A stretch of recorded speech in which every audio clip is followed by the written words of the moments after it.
Bonjour tout le monde. Je suis contente d'être là ce matin. J'aimerais ça vous parler d'un sujet un petit peu plus sérieux. C'est les statistiques. Donc j'en ai parlé la semaine passée brièvement quand je vous parlais de comment j'ai augmenté la visibilité numérique de quelques clients. Puis comment j'ai réalisé ça? Ben, c'est en consultant de façon périodique mes statistiques. Donc, les statistiques de mes clients, bien sûr. Alors, aujourd'hui, je me suis dit, je vais démystifier un petit peu là, ce monde-là qui semble qui est assez gros.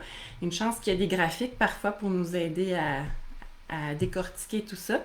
Mais je vais essayer de rendre ça simple puis de passer à travers les outils à votre portée pour mieux analyser vos stats. Puis également, qu'est-ce qui est le plus important à comprendre. Mais tout d'abord, je veux vous parler de pourquoi c'est important de comprendre ces stats. Donc, vous avez peut-être une stratégie de communication, un plan d'action à court, moyen, long terme. Puis ce plan-là, pour garder le fil, pour pas déroger de votre vision, de votre chemin, ben il faut l'évaluer périodiquement selon le temps que vous avez. Puis les statistiques sont une façon de, de- d'obtenir cette rétroaction-là. Donc, quand vous voyez que votre vidéo, votre photo, votre infolette a une portée plus importante, ben c'est encourageant. Vous pouvez continuer dans cette lignée-là. Parce que ça veut dire que votre audience trouve ça intéressant, partage, trouve ça pertinent, puis est stimulé par ça. Au contraire, quand vous publiez un article de blog ou une publication sur les médias sociaux qui a aucun engagement, ou peut-être une publicité Facebook, Instagram, LinkedIn, quand vous voyez que la publicité porte pas fruit, ben, ça veut peut-être dire que vous avez à corriger le tir, à reviser votre public cible, puis pour mieux vous aligner avec votre audience. Toujours garder en tête de rejoindre votre audience. Donc, selon le temps que vous avez, de façon quotidienne, hebdomadaire ou mensuelle, vous pouvez regarder vos statistiques pour voir un peu si votre engagement, votre communauté progresse au fil du temps. Alors, quels sont les outils à votre portée? Bon, alors, ça dépend si vous utilisez quelle plateforme de votre côté. Prenons Facebook, par exemple. Il y a Facebook Insights qui peut vous permettre d'analyser vos statistiques. C'est vraiment simple.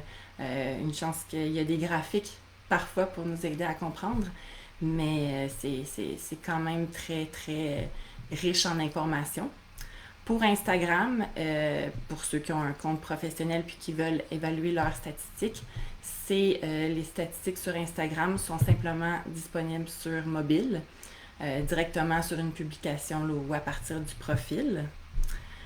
Pour LinkedIn, il faut avoir un compte premium pour évaluer tout ça.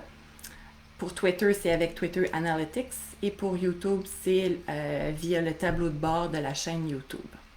Donc, en partant, ça vous donne quand même une bonne idée, mais si vous voulez aller encore plus loin, l'optimisation de l'analyse de vos statistiques, vous pouvez y aller avec un outil comme Hootsuite, qui est un des plus populaires, mais sinon il y a Later, Sprout Social, Preview, qui peuvent vous aider, mais c'est des outils payants, donc à voir qu'est-ce que vous voulez prioriser, peut-être l'essayer pour quelques mois ou une année pour voir un petit peu si votre stratégie est en ligne. Donc, comment comprendre tous ces termes-là afin de mieux comprendre nos statistiques? Bien, il y a plusieurs mots-clés. Par exemple, quand on parle de action sur la page, activité du compte, bien ça parle des visites de profil, des appuis sur l'adresse du site web, sur les coordonnées, sur les boutons d'action. Donc là, on peut voir à partir de action sur la page, on peut voir le nombre de personnes qui ont consulté votre site web, par exemple, la semaine passée. Donc, il y a toujours la période donnée que vous pouvez changer pour voir si la stratégie est bonne dans la dernière année, les derniers 6 mois, ou si vous avez fait une courte stratégie dans le dernier mois, ben, ça vous donne une idée. Audience, je pense que ça, c'est assez simple. Audience, c'est le public. Donc, le public, il vient d'où? À quel âge? À quel moment il est le plus actif? Quelle langue parle-t-il?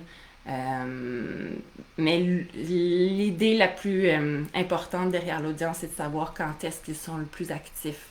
Donc, vraiment, pour orienter vos publications à ce moment-là. Vous n'allez pas publier une vidéo à 11 heures du matin si votre public, vous savez qu'il est connecté le soir en majorité. Donc, vous allez pouvoir mieux aligner vos publications, puis ça ne va pas tomber dans le beurre. Compte atteint, il s'agit des nombres de comptes uniques qui ont vu au moins vos publications au moins une fois. Donc, par exemple, si on dit la semaine dernière, votre compte aurait atteint 2500 comptes, ça vous donne une idée. Couverture des publications et la portée. Donc, il s'agit du nombre de personnes qui ont vu vos publications au moins une fois. Par exemple, si on dit qu'une publication a une portée de 1200 personnes, ça vous donne une idée du reach, du rayonnement. Quand on parle d'impressions, les impressions, c'est le nombre de fois que vos publications, vos stories, vos vidéos ont été affichées. Par exemple, votre vidéo a reçu 4500 impressions. Ça vous donne une idée. Interaction avec le contenu, ça c'est l'élément le plus important pour l'algorithme Facebook. C'est le nombre de fois où les personnes ont interagi avec vos publications, qu'il s'agit de réactions, commentaires, partages, enregistrements pour Instagram, de clics. Donc ça, c'est vraiment ça qui va vous aider de voir, OK, le nombre de commentaires, ça m'a aidé à augmenter le rayonnement. Le nombre d'enregistrements, c'est un élément clé. Puis, un dernier terme à démystifier, ça serait les vues de la page. Quand on parle de visite du profil, bien, il s'agit du nombre de fois où le profil a été vu par des personnes connectées et non connectées. Donc, ça, c'est le langage utilisé là, pour comprendre vos statistiques. Puis, une fois que vous aurez passé à travers vos propres statistiques sur votre page, ça va vous donner une meilleure idée là, pour OK, est-ce que je continue dans cette lignée-là pour obtenir encore plus de résultats rapides, ou bien je corrige le tir, je modifie telle publication, tel moment, puis là, vous allez avoir des résultats encore plus rapidement. Donc, voilà pour les statistiques pour les réseaux sociaux. La semaine prochaine, je pensais parler des statistiques sur le web parce que c'est un autre sujet. Donc, vous allez pouvoir voir la portée de vos infolettes, le rayonnement de votre site web. Fait que je pensais parler de ce sujet-là. Mais si vous avez une autre suggestion, si vous avez un besoin concret en communication, écrivez-le en commentaire. Ça pourra m'inspirer. Je pourrais modifier ma stratégie de com et mieux l'enligner selon les besoins de mon audience. Donc, et puis également, ma prochaine infolettre va paraître dans 10 jours. Parler d'astuces pour accroître votre visibilité.